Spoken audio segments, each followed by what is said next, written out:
वेद शर्मा का भाला हवा में लहरा रहा था।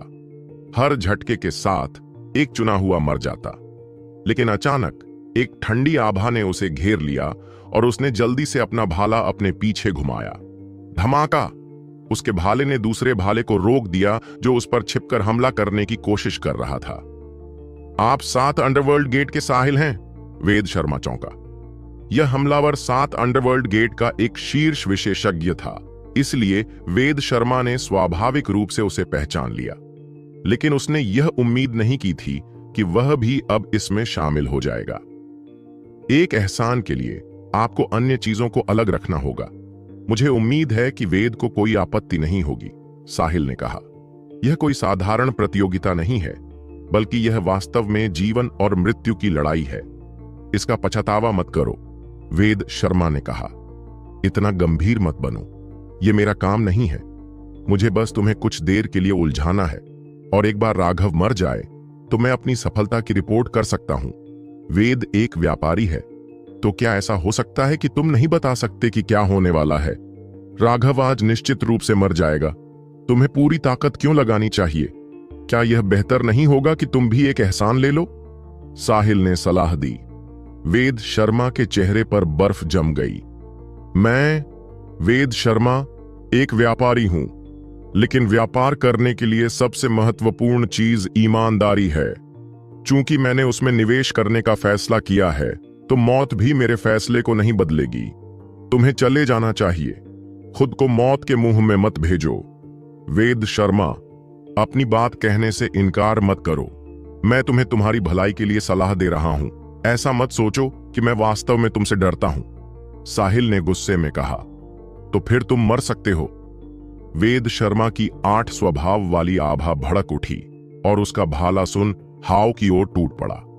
साहिल ने उसे रोकने के लिए अपना भाला उठाया, लेकिन वह यह जानकर भयभीत हो गया कि उसने वेद शर्मा की ताकत को कम करके आंका था।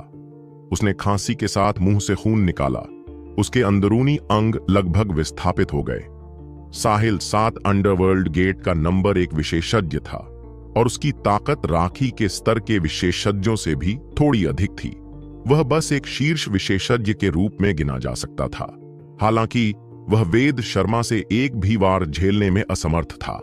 मरो! वेद शर्मा ने अपना भाला मार गिराने के लिए भेजा। वह जानता था कि इस युद्ध के मैदान में दया के लिए कोई जगह नहीं है। ऐसा करना सिर्फ खुद को मौत के घाट उतारना होगा। अगर उन्होंने हमला करने की हिम्मत की तो वे दुश्मन थे, और चूंकि वे दुश्मन थे, इसीलिए उन्हें बिना किसी दया के खत्म कर देना चाहिए था। धमाका! वेद शर्मा की भुजाएं जोर से हिल गईं। तलवार उसके भाले पर लगी थी, जिससे साहिल बच गया। सिद्धार्थ, तुम्हारी हिम्मत कैसे हुई? वेद शर्मा ने इस व्यक्ति को भी एक बड़े संप्रदाय के व्यक्ति के रूप में पहचाना, और उसकी शक्ति साहिल के समान थी। वेद शर्मा अचानक पीछे हट गया, क्योंकि एक बड़ा हथौड़ा उस जगह पर आकर गिरा जहां वह अभी खड़ा था। उसकी जगह पर एक बड़ा गड्ढा बन गया। एक और छोटी विशेषज्ञ भी शामिल हो गया था। वेद शर्मा का भाला हवा में नाच रहा था, क्योंकि वह इन 3 छोटी विशेषज्ञों का सामना कर रहा था। लेकिन फिर एक और विशेषज्ञ ने उनसे हाथ मिला लिया और उसे पूरी तरह से घेर लिया। वह चौंक गया और क्रोधित हो गया। उसने उम्मीद नहीं की थी कि इतने सारे बेवकूफ होंगे। यहां तक कि वे शीर्ष विशेषज्ञ भी बेवकूफ बन गए थे। हालांकि फिर अचानक उसे एहसास हुआ कि ज्यादा से ज्यादा विशेषज्ञों के शामिल होने से धर्मी पक्ष के पास अब स्पष्ट रूप से श्रेष्ठता थी। इसलिए ये शीर्ष विशेषज्ञ सिर्फ फायदा उठाने के लिए शामिल हो रहे थे। वेद शर्मा को 4 लोगों ने घेर लिया था, जबकि मुकेश का चेहरा उदास था, क्योंकि वह अपने सामने खड़े 3 लोगों को घूर रहा था। उसके अंदर हत्या की नीयत उभर रही थी। क्या तुम तीनों सच में मेरे मोगेट के दुश्मन बनना चाहते हो? मुकेश की आवाज ठंडी थी। युवा गुरु मो, हम ऐसा कुछ करने की हिम्मत नहीं करते। आप हमारे किंग प्रांत के अधिपति हैं। आपके हर कदम से पूरा किंग प्रांत कांप उठता है। बेशक हम आपसे दुश्मनी करने की हिम्मत नहीं करते, लेकिन धर्मी शिष्यों के रूप में हमें न्याय को कायम रखना चाहिए, कमजोरों को मजबूतों से बचाना चाहिए, अपनी दुनिया से बुराई को खत्म करना चाहिए। अभी हम बस थोड़ी देर के लिए आपको रोकने के लिए स्वर्ग की जगह ले लेंगे। एक दुबला पतला आदमी मुकेश पर बुरी तरह हंसा। मुकेश की अभिव्यक्ति बेहद बदसूरत थी। ये तीनों किंग प्रांत के शीर्ष शिष्य थे। वे 3 अलग अलग संप्रदायों से आए थे और वे सभी असाधारण रूप से शक्तिशाली थे। दुर्भाग्य से मुकेश अभी भी शिखर पर खड़ा था। कोई भी उसे उस स्थान से नहीं हिला सकता था। ये तीनों एक ही क्षेत्र में बेजोड़ स्वर्गीय प्रतिभाएं हो सकती हैं, लेकिन वे मुकेश से पिछड़ गए। अगर यह आमने सामने की लड़ाई होती तो मुकेश उन्हें इस हद तक हरा सकता था कि वे खुद को भी नहीं पहचान पाते। लेकिन अगर वे तीनों उसके खिलाफ हाथ मिला लेते तो बात अलग होती। उसका क्रोध बढ़ गया। इस समय उन्हें निशाना बनाने के लिए सांझी का वादा सिर्फ एक कारण था। दूसरा कारण यह था कि वे अपनी सारी शिकायतें दूर करना चाहते थे। तो फिर तुम सब मर सकते हो। मुकेश का धनुष कांप उठा, क्योंकि प्रकाश की हजारों किरणें उन तीनों को घेर रही थीं। एक भयानक आभा तुरंत भड़क उठी। मुकेश की हत्या की मंशा आखिरकार वास्तव में भड़क उठी। उन तीनों की उससे कोई खास दुश्मनी नहीं थी। आखिरकार वे सभी किंग प्रांत में आम तौर पर दिखाई देते थे और उनमें से कोई भी दूसरों को नाराज नहीं करना चाहता था। हालांकि राघव का मामला बहुत बड़ा था और इन तीनों ने हस्तक्षेप करने का फैसला किया था। अब मुकेश की हत्या की मंशा वास्तव में भड़क गई थी और वह वास्तव में इन 3 बेवकूफों को मारना चाहता था। अय्या, युवा मास्टर मोह पागल हो गए हैं। कितना डरावना है, उनमें से एक ने व्यंग्यात्मक ढंग से कहा। सावधान! उसके बगल में खड़े दोनों लोग एक साथ चिल्लाए और उनके हथियार चमकने लगे तथा मुकेश पर वार करने लगे। उस लापरवाह व्यक्ति ने, जिसने मुकेश का मजाक उड़ाया था, एक तीर उसके हथियार में सीधा घुस गया और उसका कंधा फट गया। मूल रूप से वह तीर उसके सिर पर लगा था। हालांकि वह एक बहुत ही ताकतवर व्यक्ति भी था और जैसे ही तीर उस तक पहुंचने वाला था वह एक तरफ हट गया, लेकिन तीर फिर भी उसके कंधे पर लगा, जिससे उसका चेहरा बैंगनी हो गया। जब वे पहले लड़े थे तो मुकेश ने कभी इतने भारी हमले नहीं किए थे, लेकिन इस बार मुकेश वाकई उन्हें मारने की योजना बना रहा था। हमला करो, हमें उसे मारने की जरूरत नहीं है। जब तक हम उसे रोकते रहेंगे दूसरे लोग राघव को मार सकेंगे। उनमें से एक ने अपना हथियार उठाया और मुकेश पर हमला कर दिया। जहां तक घायल व्यक्ति की बात है, उसने एक दवा की गोली खा ली। दर्द सहते हुए वह भी उनके साथ शामिल हो गया। मुकेश के हमलों से वे कितने परिचित थे, इसलिए वे तीनों उसे घेरने और हर तरफ से उस पर हमला करने में सक्षम थे। मुकेश गुस्से से दहाड़ रहा था, लेकिन वह भी इसके बारे में कुछ नहीं कर पा रहा था। आखिरकार वे तीनों मिलकर उसके बराबर ही शक्ति स्तर के थे। यह देखकर कि धर्म मार्ग के शीर्ष विशेषज्ञों ने वेद शर्मा और मुकेश को रोक दिया था, कुछ अन्य लोग सीधे राघव पर हमला करने के लिए दूसरों के चारों ओर चले गए। राघव मानव से लड़ने में व्यस्त है। राघव की रक्षात्मक शक्ति इस समय अनिवार्य रूप से शून्य होनी चाहिए। जब तक वे हमला करते हैं वे निश्चित रूप से उसे मार सकते हैं। अगर राघव ने उन पर ध्यान केंद्रित करने की हिम्मत की तो मानव की क्रिस्टल हड्डी उसे तुरंत मार देगी। इसके अलावा ऐसे कई लोग थे जिन्होंने लंबे समय से राघव के रहस्यमयी पैमाने पर अपने इरादे रखे थे। सपने आत्मा के चारों ओर घूमते हैं। एक चीख गूंजी। उन विशेषज्ञों को अचानक ऐसा लगा जैसे वे किसी स्वप्न में आ गए हों। सीमा की आंखें बंद थीं और वह अभी भी अपने सामने एक अजीब सी मुहर पकड़े हुए थी। उसके चेहरे पर थोड़ी अनिच्छा दिखाई दे रही थी। उनकी आत्मिक ऊर्जा अविश्वसनीय रूप से विशाल थी। जो विशेषज्ञ अभी अभी उनके पास से गुजरने वाले थे वे तुरंत ही अर्धनिद्रित अवस्था में चले गए। हवा सभी दिशाओं को नष्ट कर देती है। शून्य तीव्रता से कांप रहा था। हवा लाखों करोड़ों ब्लेडों के बीच से उड़ती हुई सी लग रही थी। हवा के झोंकों की आवाज से मांस के टुकड़े टुकड़े होने लगे और लोग सुन्न हो गए। हजारों विशेषज्ञों को टुकड़ों में काट दिया गया था। नेहा ने लगातार पवन आत्मा पत्थरों के भीतर ऊर्जा को परिष्कृत किया था और पवन ऊर्जा पर उसकी समझ एक नए स्तर तक बढ़ गई थी। उसकी पवन ब्लेड अब और भी भयानक हो गई थी, जो आसानी से कवच और शरीर को भेदने में सक्षम थी। उसके चेहरे पर थोड़ी बेचैनी थी। यह पहली बार था जब उसने इतनी बड़ी संख्या में लोगों को मारा था। इसके अलावा वे धर्मी शिष्य थे। हालांकि राघव के लिए कोई रास्ता नहीं था। इन लोगों के साथ दयालुता से पेश आना राघव के साथ क्रूरता से पेश आना था। कितनी दुष्ट महिलाएं, वे बिल्कुल राघव जैसी ही हैं, अंधाधुंध हत्यारे जो बिना किसी हिचकिचाहट के हत्या करते हैं। भले ही हम सभी को मरना पड़े, फिर भी हमें अपने धार्मिक मार्ग को शुद्ध करने के लिए उन्हें मारना होगा। भीड़ से एक तीखी चीख निकली। हर कोई लगातार लड़ रहा था। जैसे जैसे समय बीतता गया, अधिक से अधिक विशेषज्ञ इसमें शामिल होने लगे, जिससे उन पर दबाव बढ़ता गया। अचानक एक बड़ा आदमी जिसके हाथ में एक बड़ी तलवार थी सबके पास से गुजरा और राघव की ओर बढ़ा। अचानक एक बड़ा आदमी जिसके हाथ में एक बड़ी तलवार थी सबके पास से गुजरा और राघव की ओर बढ़ा। आध्यात्मिक भ्रम, सीमा चिल्लाया और उस व्यक्ति के सामने एक भ्रामक छवि प्रकट हुई। वह भ्रम पारदर्शी था और उसका रूप सीमा जैसा ही था। आगे बढ़ने वाला व्यक्ति वही मूंछों वाला आदमी था जिसने शुरू से ही एक भी शब्द नहीं कहा था। इस समय उसका ऐसा कदम उठाना अप्रत्याशित था। मूंछ वाले आदमी ने नाक भौं से कोड़ी और उसकी कलाई पर एक पुराना तांबे का कंगन चमक उठा। इसने उसकी रक्षा की और सीधे सीमा के आध्यात्मिक अवतार को तोड़ दिया। आत्मा को दबाने वाली वस्तु। सीमा चौंक गई। यह जानना जरूरी था कि उसने अभी जो हमला किया था वह अविश्वसनीय रूप से शक्तिशाली था, क्योंकि उसने महसूस किया था कि यह आदमी बेहद भयानक था, शायद मानव या समर की तुलना में भी कम नहीं था। इस आध्यात्मिक हमले ने उसकी पूरी शक्ति को रोक दिया था। यहां तक कि साधारण सुरक्षात्मक आत्मा वस्तुएं भी तुरंत टूट जाती।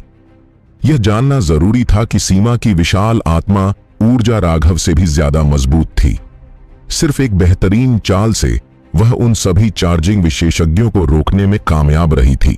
उनमें से कई लोग ऐसे थे जिनके पास खुद को बचाने के लिए आत्मा की वस्तुएं थीं, लेकिन सीमा की शक्तिशाली आत्मा ऊर्जा के सामने उन आत्मा वस्तुओं की ऊर्जा बस एक पल में खत्म हो जाती थी और वे फिर भी मारे जाते थे। यह आत्मा साधकों की सबसे भयानक क्षमता थी। उनके हमले चुपचाप आत्मा को निशाना बनाते थे, जिससे व्यक्ति तुरंत मर जाता था। हालांकि इस मूंछ वाले आदमी ने उसके हमले को नष्ट कर दिया था। सीमा को एहसास हो गया था कि उसके कंगन में बहुत ज्यादा मात्रा में आत्मा ऊर्जा थी। वह आत्मा वस्तु साधारण नहीं थी और आत्मा वस्तुओं में सबसे उच्च श्रेणी की होनी चाहिए थी। उनका दूसरा नाम आत्मा दमनकारी वस्तु था। आत्मा को दबाने वाली वस्तु में सामान्य आत्मा वस्तुओं की तुलना में उच्च गुणवत्ता थी और इसे सक्रिय करने की भी आवश्यकता नहीं थी। जब इसे आध्यात्मिक हमले का सामना करना पड़ता है तो यह अपने मालिक की रक्षा के लिए तुरंत सक्रिय हो जाती है। सीमाई को एहसास हो गया कि उस कंगन के भीतर आत्मा ऊर्जा अविश्वसनीय रूप से संघनित थी। यह केवल तभी संभव था जब एक जैनेटियन आत्मा साधक ने अपनी आत्मा ऊर्जा उसमें डाली हो। सीमाई इसके साथ कुछ भी करने में असमर्थ था। सीमा की नाकाबंदी को तोड़कर वह सीधे राघव पर टूट पड़ा। वह अविश्वसनीय रूप से तेज था और इससे पहले कि लोग प्रतिक्रिया कर पाते वह पहले ही उनसे आगे निकल चुका था। क्या मुझे उसे पकड़ना चाहिए? सिद्धार्थ, जिसके हाथों में बहुत पहले से खुजली होने लगी थी, ने अपना डंडा उठाया। मत करो, सीमा ने जल्दी से उसे रोक दिया। राघव ने पहले ही कहा था कि तुम हमारे गुप्त हथियार हो और इतनी आसानी से उजागर नहीं हो सकते। जब कोई महत्वपूर्ण समय आएगा तो तुम हमारे दुश्मनों को घातक झटका दे सकते हो। इसके अलावा राघव ने तुमसे यह भी कहा कि जब उसे हमला करने के लिए तुम्हारी जरूरत होगी तो वह तुम्हें बता देगा। जब तक उसने कुछ नहीं कहा है, इसका मतलब है कि उसके पास अभी भी सब कुछ संभालने के लिए पर्याप्त शक्ति है। बस यहां धैर्यपूर्वक प्रतीक्षा करो, अन्यथा राघव नाराज हो जाएगा। ओह, ठीक है, लेकिन मुझे लगता है कि अगर यह जारी रहा तो मुझे जल्द ही भूख लग सकती है, सिद्धार्थ ने थोड़ी परेशानी के साथ कहा। तुम यहां बैठ सकते हो, मैं अपनी लकड़ी की आध्यात्मिक ऊर्जा का उपयोग करके तुम्हें थोड़ी ऊर्जा अवशोषित करने में मदद करूंगा। इस तरह तुम जल्दी थकोगे नहीं। यह कहने के बाद अमोदिता ने सिद्धार्थ के बैठने के लिए एक लकड़ी की कुर्सी मंगवाई। उनके पास कोई दूसरा तरीका नहीं था। जिस दर से सिद्धार्थ भूख से मर रहा था, उससे हर कोई असहाय महसूस कर रहा था।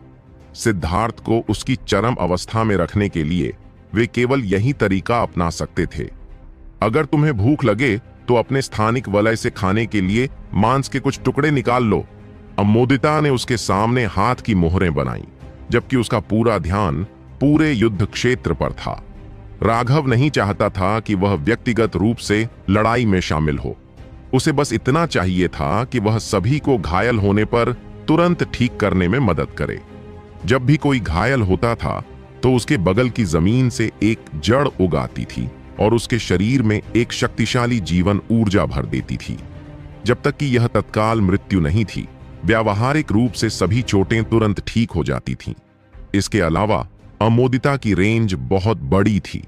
वह अपने लकड़ी के खूंटे को अपने से 1 दर्जन मील दूर तक भी फैला सकती थी। जब भी कोई खतरे में पड़ता तो उसे बचाने के लिए उसके आसपास की जमीन से लकड़ी के खूंटे उगाते। पेड़ के हृदय को अवशोषित करने के बाद उसकी लकड़ी की ऊर्जा और भी अधिक शक्तिशाली हो गई थी। जहां कहीं भी जमीन थी, वह अपनी पूरी क्षमताएं सामने ला सकती थी। इसके अलावा उसकी लकड़ी की खूंटियां छोटी या बड़ी हो सकती थीं, जो हर तरह की परिस्थितियों में मदद करने में सक्षम थीं। उनकी सबसे मजबूत बात उनकी कठोरता थी।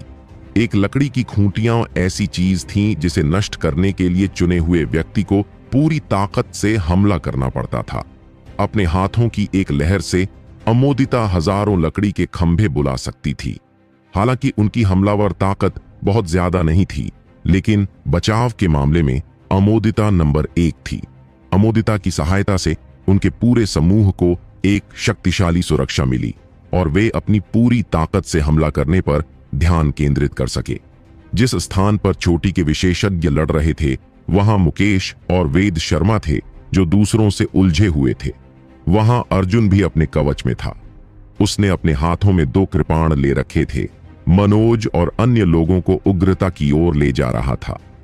जहां तक हुआयुन संप्रदाय के शिष्यों की बात है, जिन्हें वेद शर्मा लेकर आए थे, वे आश्चर्यजनक रूप से शक्तिशाली थे। उनके हाथों में सभी हथियार बेहतरीन सामग्रियों से बने थे। मूलतः उनमें से प्रत्येक के पास एक नरम कवच था जो उनकी रक्षा कर रहा था। किसी व्यक्ति के हमले को झेलते हुए उन्हें बस हल्का घाव ही मिलता था, जबकि वे हमलावर को सीधे मार सकते थे। धर्मी शिष्यों को सबसे ज्यादा गुस्सा इस बात पर आया कि हुआयुन शिष्यों के शरीर पर हर जगह सुरक्षा कवच था। यहां तक कि उनकी पैंट में भी बहुत ज्यादा सुरक्षा कवच था। ब्लेड से भी उन्हें कोई चोट नहीं पहुंच पाती थी। जब एक हुआयुन शिष्य का जूता हमले में टूट गया तो लोगों ने देखा कि उनके मौजे भी सुनहरे धागे से बने थे। इससे धर्मी शिष्य इतने क्रोधित हुए कि उनकी आंखें हरी हो गईं।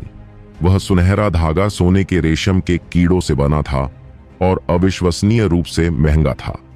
आमतौर पर उन सभी का इस्तेमाल नरम कवच के लिए किया जाता था। वे व्यावहारिक रूप से अमूल्य खजाने थे। दूसरे शब्दों में, हुआयुन शिष्यों के मौजे भी अमूल्य खजाने थे। इससे वे लगभग मरते मरते बचे।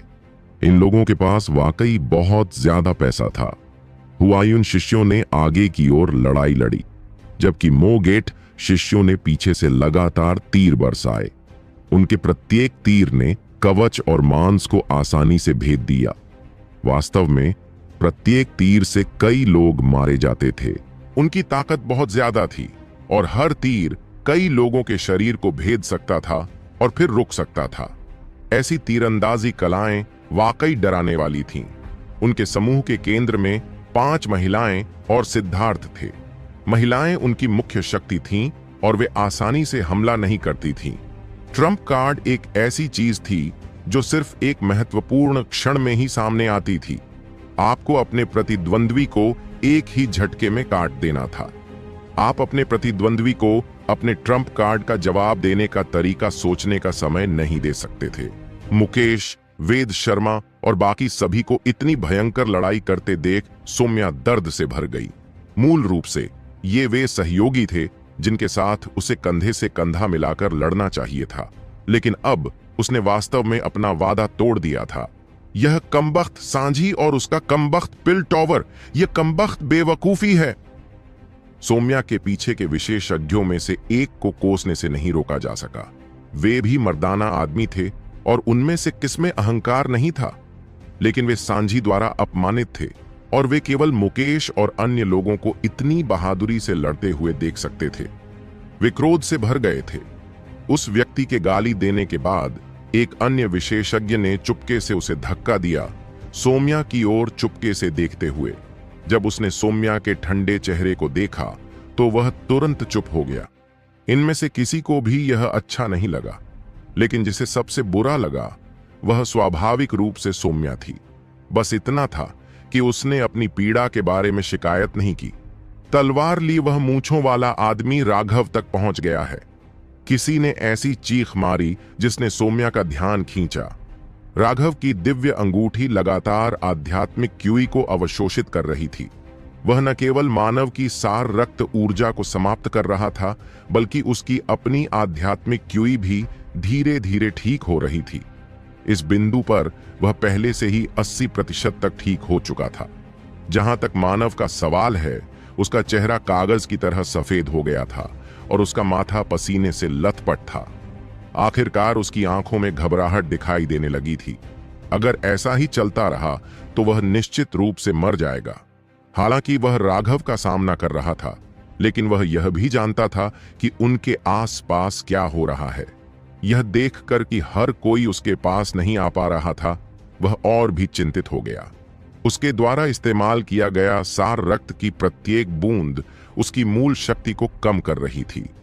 यदि यह जारी रहा तो यह उसकी नींव को गंभीर रूप से नुकसान पहुंचाएगा और उसे स्वर्गीय प्रतिभाओं की श्रेणी से बाहर होना पड़ेगा। एक बड़ा मूंछों वाला आदमी उन दोनों के सामने आया। उसने ठंडे अंदाज में राघव को देखा। तुमने स्प्लिट हेवंस का पहला रूप कहां से सीखा? राघव ने जैसे ही उसे इस आदमी के पास आते देखा, वह उसके खिलाफ चौकन्ना हो गया। वह उसके हमले का सामना करने के लिए तैयार था, लेकिन उसे यह पूछते हुए सुनकर उसे अचानक समझ में आ गया। कोई आश्चर्य नहीं कि उसे इस व्यक्ति से एक परिचित आभा महसूस हुई थी। इस व्यक्ति के शरीर में स्प्लिट हेवंस जैसी ही दबंग इच्छा शक्ति थी। हालांकि राघव ने जो कहा उससे वह चौंक गया। स्प्लिट हेवंस का पहला रूप, दूसरे शब्दों में दूसरा रूप और तीसरा रूप भी था। उसने जवाब दिया, यह कुछ ऐसा है जो मैंने धर्मनिरपेक्ष दुनिया के एक बाजार से खरीदा है। राघव ने यह नहीं बताया कि उसे यह इंपीरियल कॉलेज में मिला था। आखिरकार उसे नहीं पता था कि यह व्यक्ति उसका दोस्त है या दुश्मन। बकवास, तुम झूठ बोल रहे हो। इस मूंछ वाले आदमी को स्पष्ट रूप से उस पर विश्वास नहीं हुआ।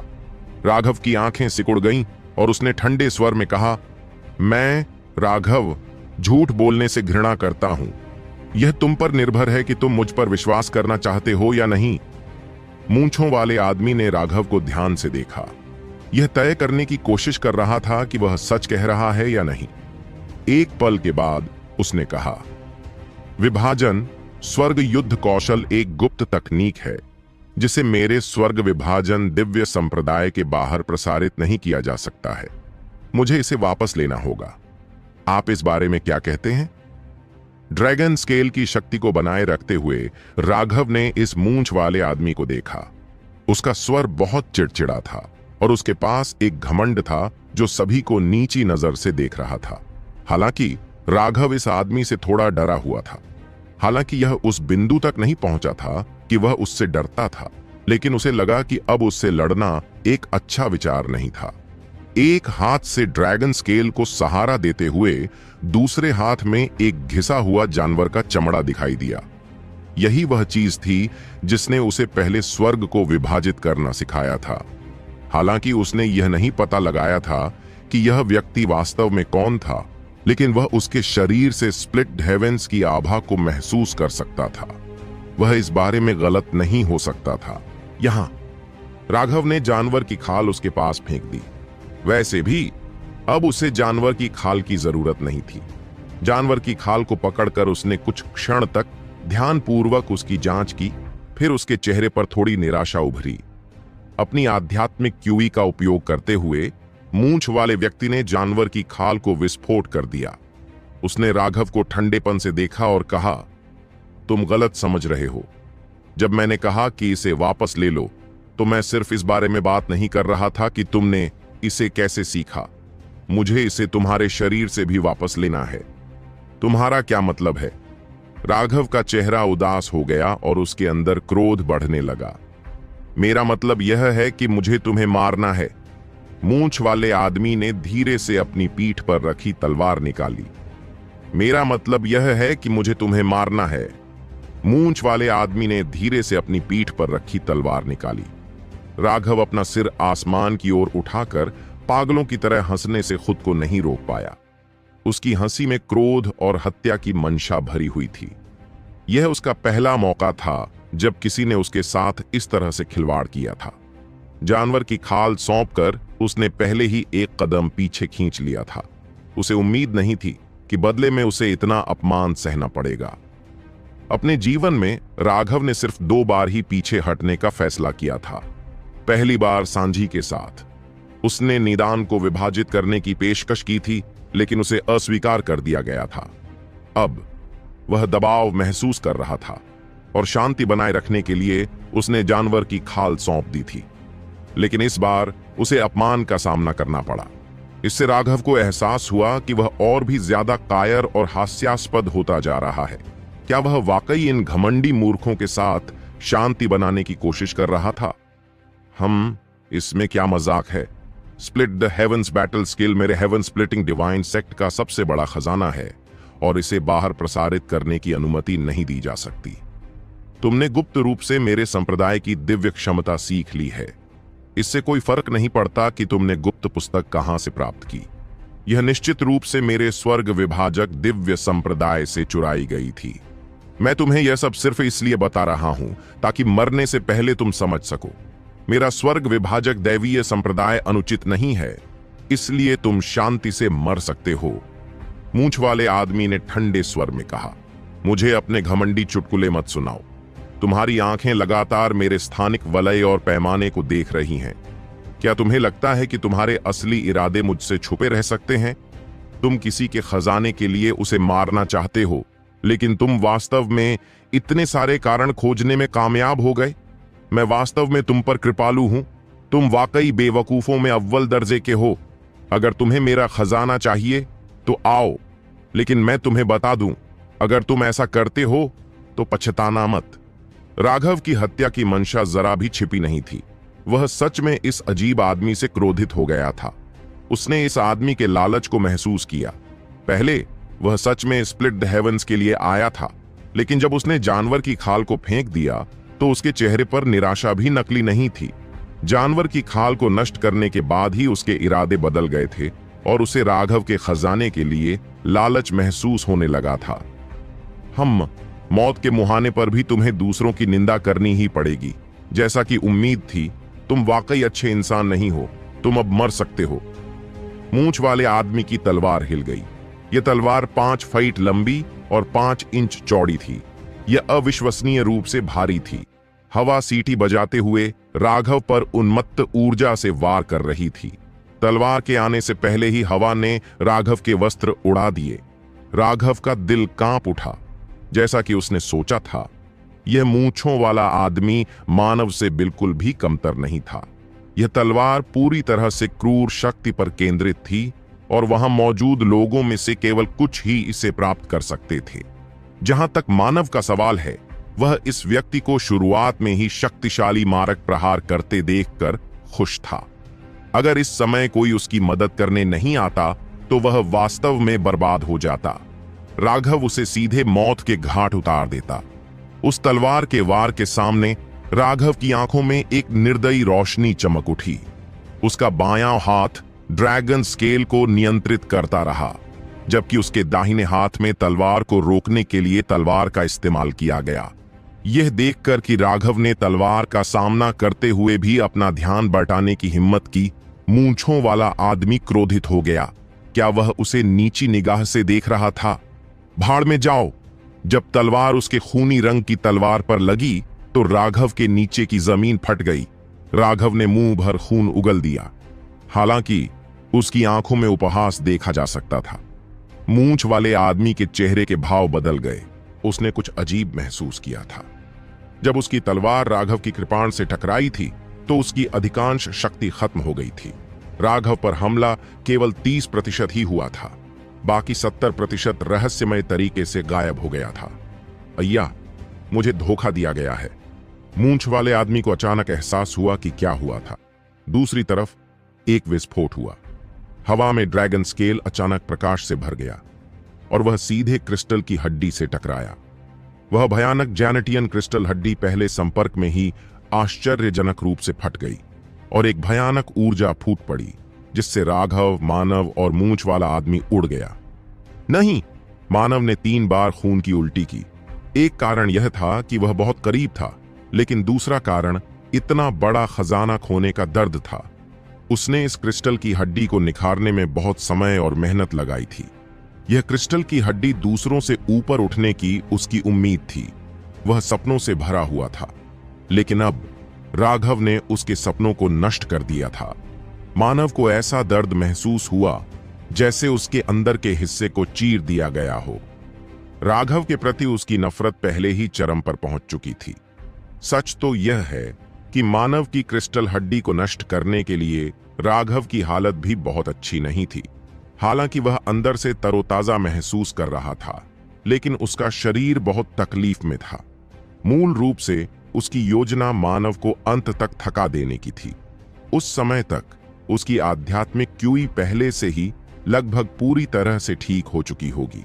क्रिस्टल की हड्डी को तुरंत नष्ट करने के लिए फिर से स्प्लिट द हेवंस का उपयोग करने के समान खपत की आवश्यकता होगी।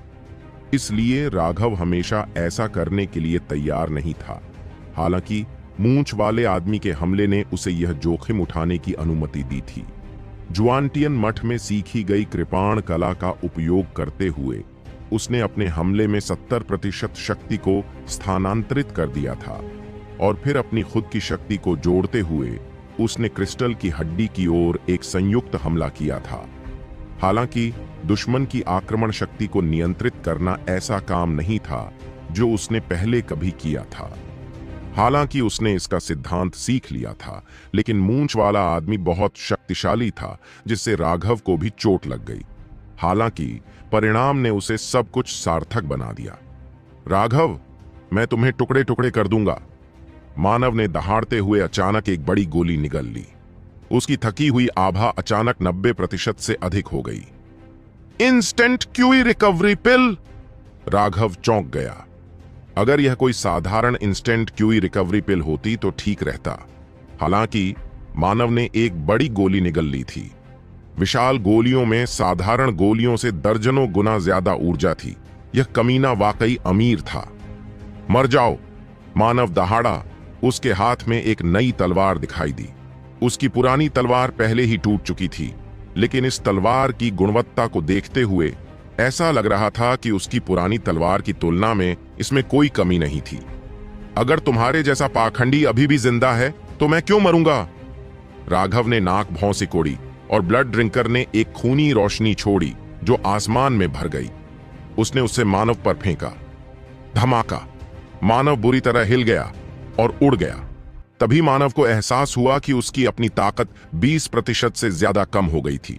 इससे पहले वह अभी भी राघव के साथ बराबरी से लड़ने में सक्षम था, लेकिन अब वह सिर्फ एक ही मुकाबले में हार गया था। उसने बहुत ज्यादा सार रक्त खो दिया था, जिससे उसकी शारीरिक शक्ति में तेजी से गिरावट आई।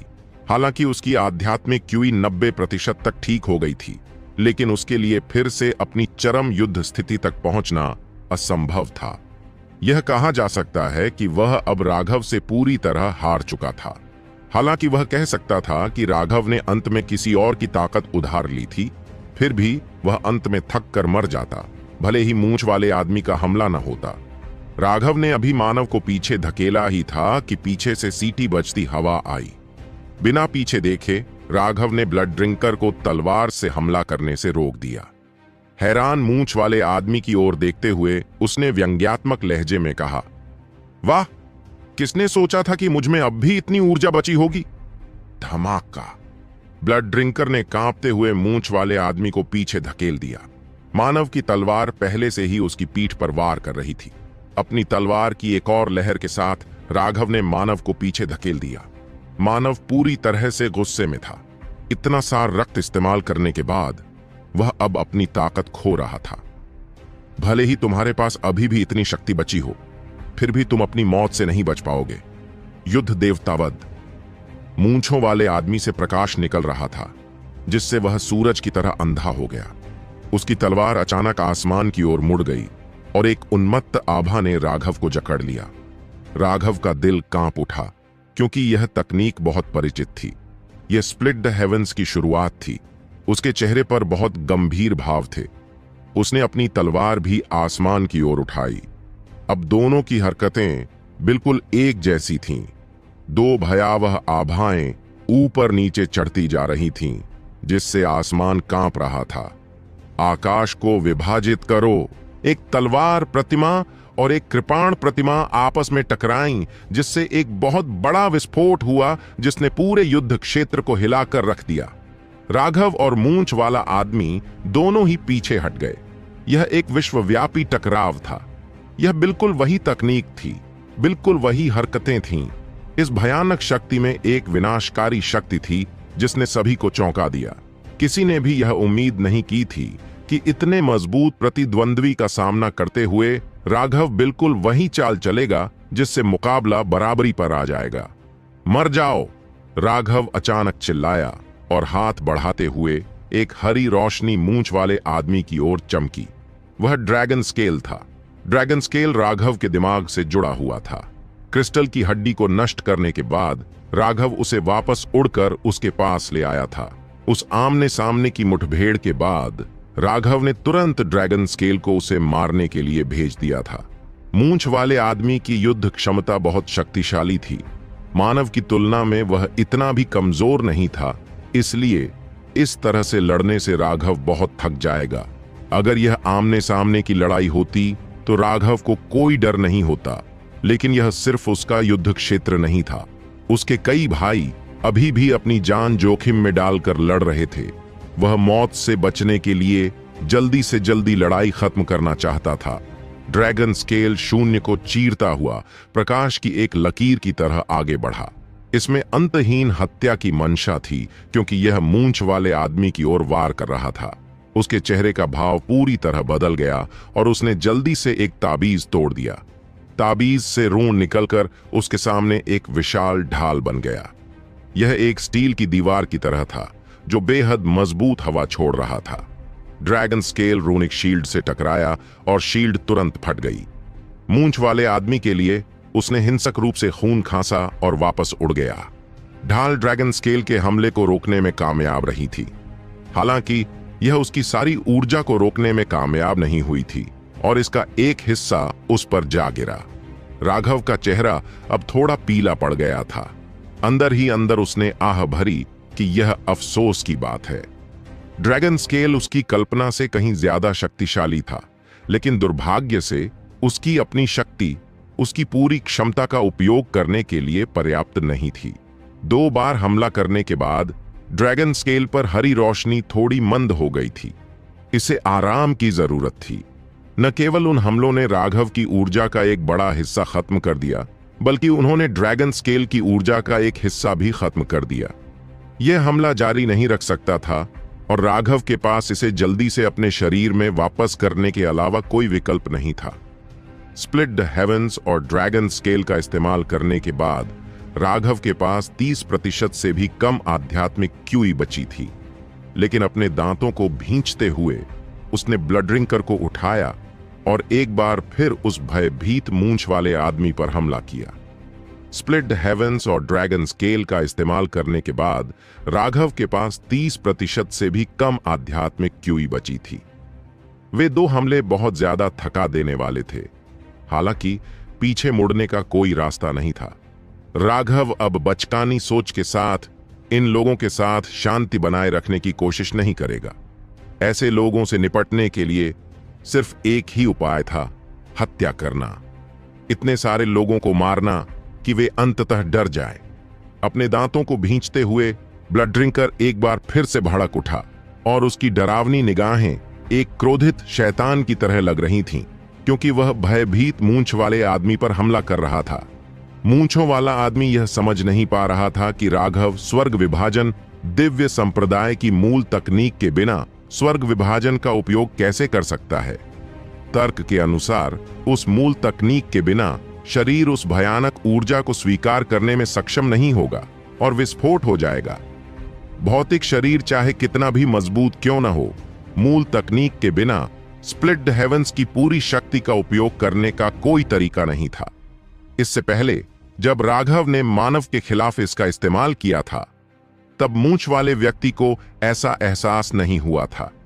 लेकिन अब जब उसने सीधे राघव का सामना किया, तो वह यह देखकर भयभीत हो गया कि जब राघव ने स्प्लिट हेवंस का इस्तेमाल किया, तो उसकी तकनीक हेवन स्प्लिटिंग डिवाइन सेक्ट के वास्तविक शिष्यों की तुलना में कहीं ज्यादा उत्कृष्ट और शक्तिशाली थी।